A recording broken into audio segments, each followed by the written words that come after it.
Hi everyone, I wanted to give you a quick glance at the grades, the expectations, and the important dates when it comes to second semester biomedical innovations. Because this is a wildly independent semester, you're working on your capstones as we speak. So to put things into the grade book that are generalized for everyone to do would be crazy. Let's not do that. Let's instead individualize it for you and make sure you know exactly what is expected of you this time around for your last time at Fort Sewell North in biomedical science. Here are the grade breakdowns. Your preparation is still worth 30% of your grade. The products that you create are worth 70% of your grade. The preparation is going to be composed of three different things. You're going to have check-ins with me.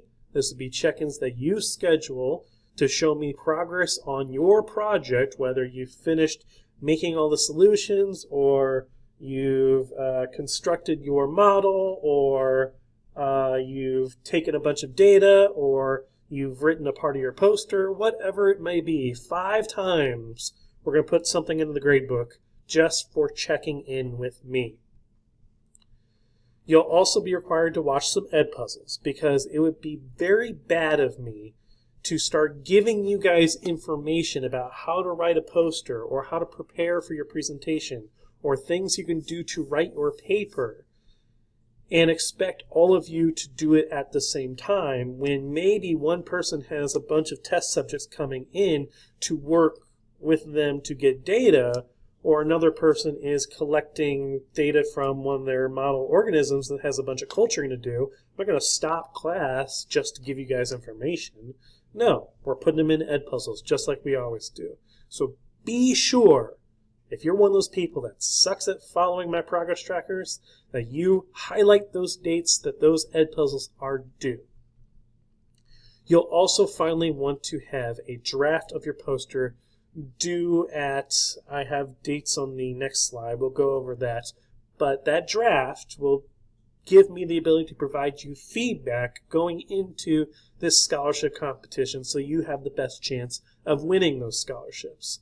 It doesn't mean that your poster has to be completely done at that point. You could even have some data collection that you have to do, but I would advise you to have it as finalized as possible by the due date that you'll see on the next slide. For the product portion of your grade, there are 2 required pieces for this section. The poster itself is required for you to be able to turn in for STEM STL. If you don't turn in your poster to STEM STL before the deadline, which we'll go over in a moment, you will fail my class because you will not have a poster grade and you will not be able to get a presentation grade because you won't be able to present anything that day. You will have a 30% in my class. That's not good. So the poster is wildly important. The presentation is also important. 2 of these together will be 70% of your grade. There is, however, an optional paper, because you know that this competition has scholarships attached, and you greatly increase the chances of you winning a scholarship if you also write a paper based on the work that you did in your capstone. A poster is a small snapshot of what you did on your capstone. The paper is the long laundry list of things that you did and analyzed in your capstone project. So the papers that you read for your background research might not end up in your poster. The extra data you did on one variable that didn't conclude anything might not end up on your poster. But all that extra work might end up on your paper instead, and that will give you a chance to win a scholarship. I will be giving feedback on papers, of course, as time goes by, but I'm leaving this up to be an option in case you are not interested in competing for a scholarship. And, frankly, you could win this without writing a paper as well. Some of you have pretty good chances already with how much work you've put into your project proposal as I'm recording this on November 4th. However, just know that someone else might win the scholarship because they did more work on a paper in addition to the poster and presentation.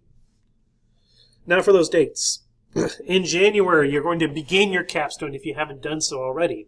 The reason why today on November 4th when I'm recording this that I'm making you guys have your methods and materials section of your project proposal done and over with by Thanksgiving is so that I can spend all of December getting the stuff that I need to get for you so that in January you hit the ground running.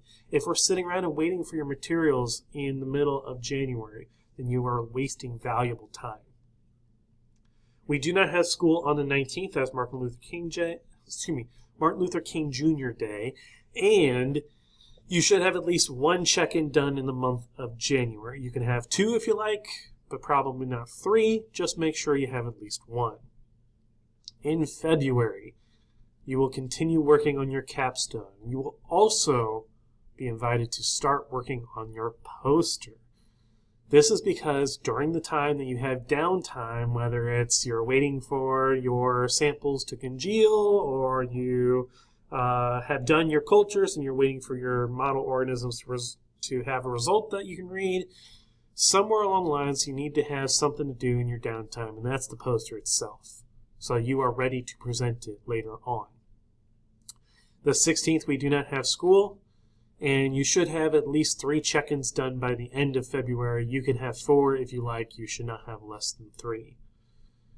In March, you can finalize your capstone, finish up the work itself. Yes, you can carry it over spring break if you had to, but I do not recommend that one bit.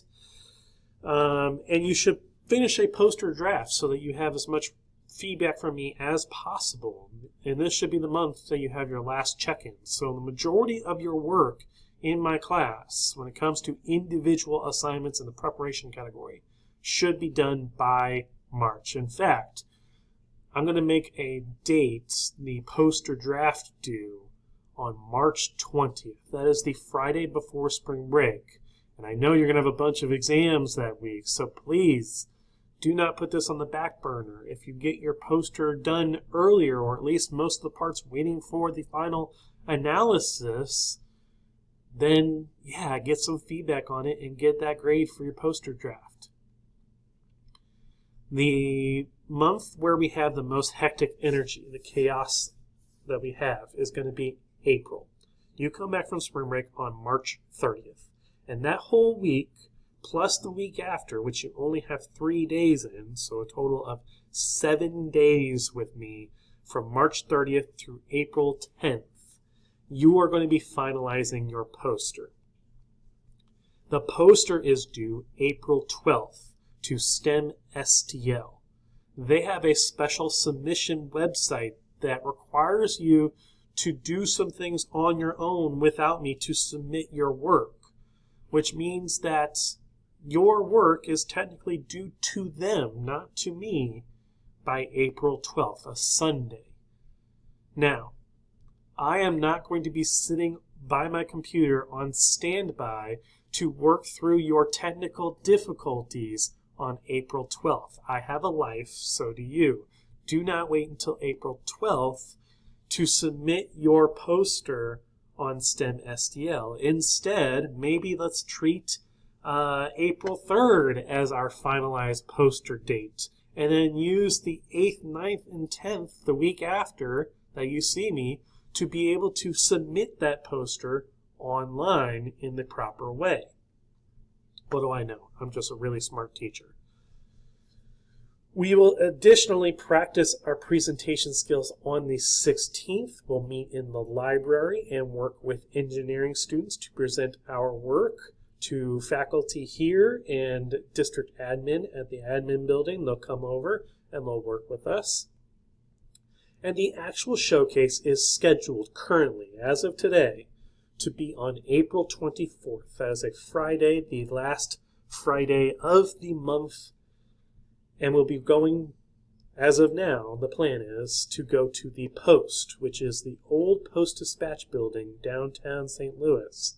They moved out of that building, but they kept it so they can host events there, and we're one of those events. And it's going to be a really cool building for us to be in and presenting all of our work to St. Louis University, to Purina, to Monsanto, to all those startups over at Danforth and stuff like that. That is the month of April. Supremely, that is your last month with me. You're not going to be in my class very often in May. You're going to be leaving me early in May. You have AP testing. We got to find something to do during that time, which we will find something to do, whether it's working with forensic autopsies on fetal pigs or doing some field work for researchers of the St. Louis Zoo, or working on some credentialing for community college credentials that I found from St. Louis Community College that you can take to a lab and say, hey, I know how to properly use a micropipette, or hey, I know how to properly document the work that I do in here. Whatever it may be, we're going to find some work to do in May after your final showcase. But there is one thing we do have to do, and we have to say goodbye unofficially on May 4th. That's a Monday, for your white coat ceremony, where you'll finally be presented with your white coat by me. I know it's in the middle of AP testing, so I won't take up all your time with a long presentation or anything like that. It is short, sweet, and very nice to have one final send-off for you all that's special to us.